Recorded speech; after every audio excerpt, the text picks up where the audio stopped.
Welcome to our channel. In this video I'm going to show you how to hide your Telegram account from people who already know your number. Let's start.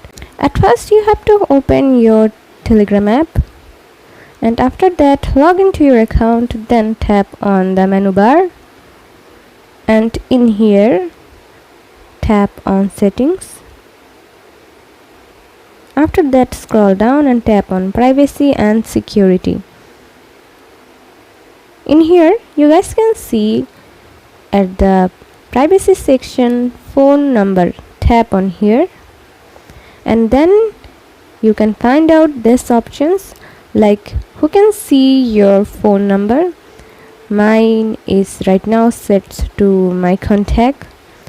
You just have to tap on nobody to hide it from everyone. Now to save the changes, tap on the check mark, and this is how you can hide your Telegram account from the people who already know your number. See how easy it is? We put lots of effort every day through videos to make your life better. If it helps, please subscribe and like. Until next time, bye bye.